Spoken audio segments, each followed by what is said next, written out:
was really honoured to be asked to come and talk to you. Some of you have heard my story before and some of you haven't, but I think it's best to keep it brief. Obviously I'm going to be talking from a women's perspective, but as we know this is a heterosexual service, so at least I'm speaking for 50% of the constituents. Often with women, some of you may know as clinicians, we're often a late diagnosis, and it was 3.5 years ago that happened to me. HIV became part of my world. 3.5 years ago I found myself in the emergency department of a hospital, and suddenly everything was turned upside down. I knew something was wrong. I'd been sick for quite a long time before then, and I wasn't getting any answers. Doctors, I guess, looked at me and went, she's a woman, she's a mother, she's a wife. And HIV didn't come into their mind. Unfortunately, the downside of that is I've had to recover from being quite sick. So facing that, I decided that the thing that needed to happen was that we needed to talk about this more. And it's not putting down the GPs, it's not putting down the system, but it's saying, let's be visible, let's understand that this does happen. And I'm very glad that in Australia we got on top of this very early. I'm very glad that we had the needle exchange programs and the things that happened. And so fortunately, the percentage of women in ratio to other countries is very, very low. But the negative side of that is we're invisible. And so I think that services such as Pozhet and what they provide are so important, because it helps raise that visibility. It helps give us a place to feel a part of this, and it helps give us a platform for a voice. Finding out that I was HIV positive in the very late stages was not fun at all. And pretty much the last 3.5 years it's been about recovering. And those that do know me would have seen quite a significant change in my being in many ways. Some of the issues that I had because I had toxoplasmosis was cognitive issues on the brain. But a HIV diagnosis is so much more than a manageable chronic illness. I know that that's a positive thing to say, but when you get a diagnosis, it's not just about you can take this medication, you can get your blood draws, and if you follow the directions of your GP or your S100 provider, you're going to be fine. That's great, but there's so many other things that come with that diagnosis.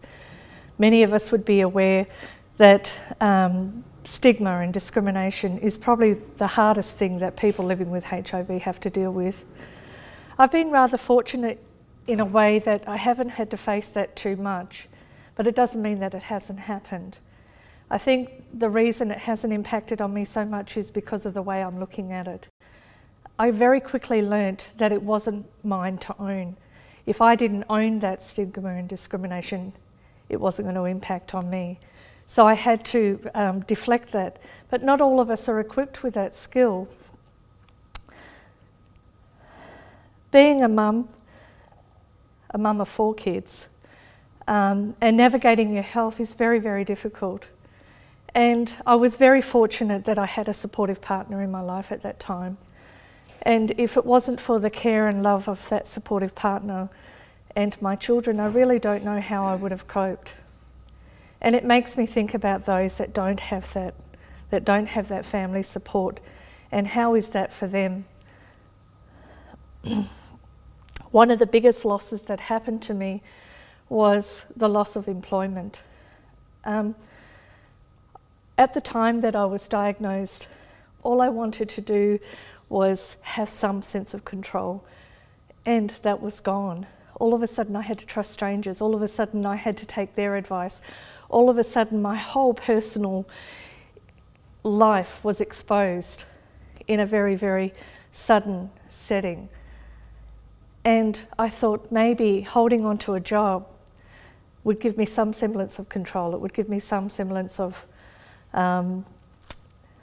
feeling that I can handle this. But when I realised that I was so sick and that wasn't going to happen, I think that was the hardest loss that I had to deal with. I know many of us, if we get diagnosed early, and since my diagnosis, we've come a long way.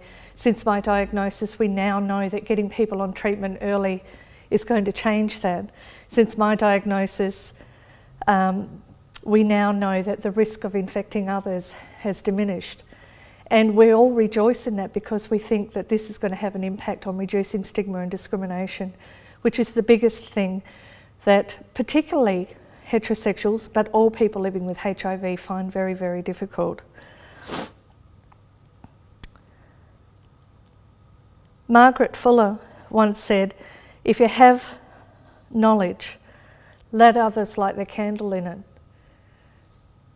When I got my diagnosis, the only thing I could do was think, how can I use this in a positive way? How can I change things?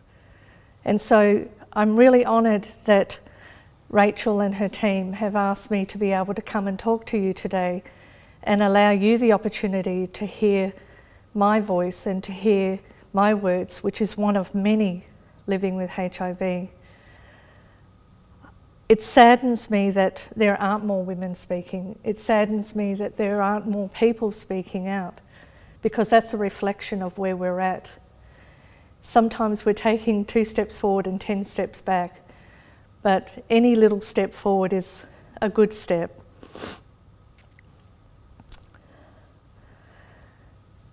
Kofi Annan noticed that when women thrive, all of society benefits, and succeeding generations are given a better start in life. In my previous work life, before I had to stop work, I worked with women, and so I had a very strong passion, because I agree with Kofi. I believe that if you can sustain women, you can sustain a whole family, which then sustains a whole community. And so I'm so grateful for the people who had the foresight to set up Pozhet and had the foresight to see that we need a service like this for this community. I have something to prove, as long as I know that there's something that needs to change. And I think that we all have to own this, and we all have to work on this. And to work alongside people like Rachel and Maxine and Susan, and to watch them put together resources that can be a voice for all of us. And I trust you, we were well consulted in the community around these resources. And it took a long time, because there was a lot of toing and backing with that resource. But the bottom line is those resources are our voice. And I'm very proud to say that they've honoured that. And I hope that this is a tool that can be used for newly diagnosed people. I think that not all of us are equipped to be able to talk about this. And so to have somewhere to go.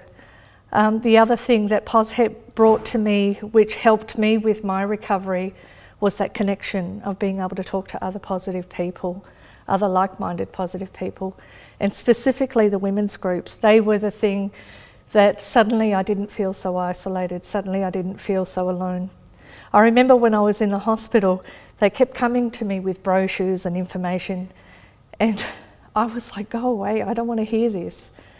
But the one thing I did want to hear was the voice of another positive person. I wanted to talk to somebody and say, how did you tell your children? Did you decide to tell your children? How did your partner react to this? How did your family react to this? You know, the internal stigma that was going on in my brain was driving me insane. That whole, I'm not a valuable part of community, that whole idea that I'm dirty. And I didn't know that I had that in my head. I had no idea. I thought I was a very non-judgmental person. I worked as a counsellor. I thought I had a very open mind. And yet when it came to my own self-talk, that stigma just ate me alive. And I wasn't going to let it beat me down. And it was through services like Pozhet, it was through those groups, it was through those connections, it was through those friendships and meeting the most beautiful people. Some of the positive people I've met are some of the most sincere, down-to-earth, genuine people. And to finally be in the presence of somebody who understands my story and can put some validation to that gave me a peace to move forward.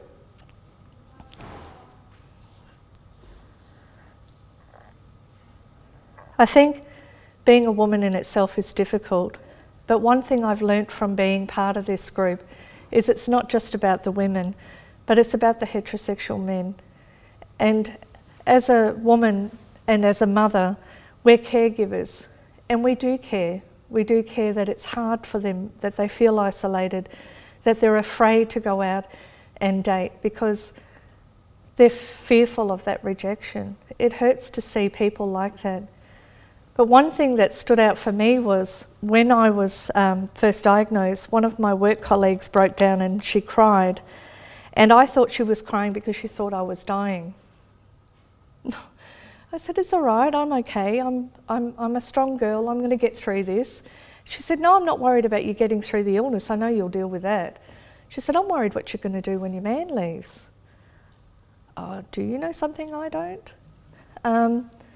And that was her own stuff, that was her own perception that I wasn't worthy of a relationship with a person that was negative. And that was quite confronting for me because it made me feel that I was viewed as unclean. It made me feel that I was viewed as unvaluable and unlovable. But I'm happy to say that I have a really loving relationship with that person. And when I went home and told them, they were really cross because they said, how dare somebody assume that I would just discard you over something like HIV. So whether we intentionally mean to cause stigma and discrimination or not, it does happen. It's that subtle step back from the medical professional when you tell them your diagnosis. That can be more impacting than even a confronting, straightforward explanation of stigma. I think the thing that we need to take away from this and the thing that Pozhet provides as a service is a foundation for visibility for those that are minorities within minorities. It's a foundation to say that we're here, and even though we're very glad that the country has managed to maintain low levels of infection within the heterosexual community, we still have needs. We still need to have those needs met, and it still is a difficult thing to live with. And I hope that these partnerships that some of these organisations have can help build and support Pozhet. And I hope that we continue to understand that until we talk about this, nothing is going to change. We want to get back to zero, then we have to have our GPs allow women to be tested and heterosexual men to be tested, and to acknowledge that, okay, it's a low risk group, but it does happen. And maybe nobody will have to go through what I went through with that late diagnosis, with those opportunistic infections that I had to fight. And we can have a more productive society. And I hope that one day we can achieve that goal. I hope that one day we can. But it's going to be a long road if we ignore that part of our community. So thank you, Rachel, and thank you, Pozhet, for providing the service that you do.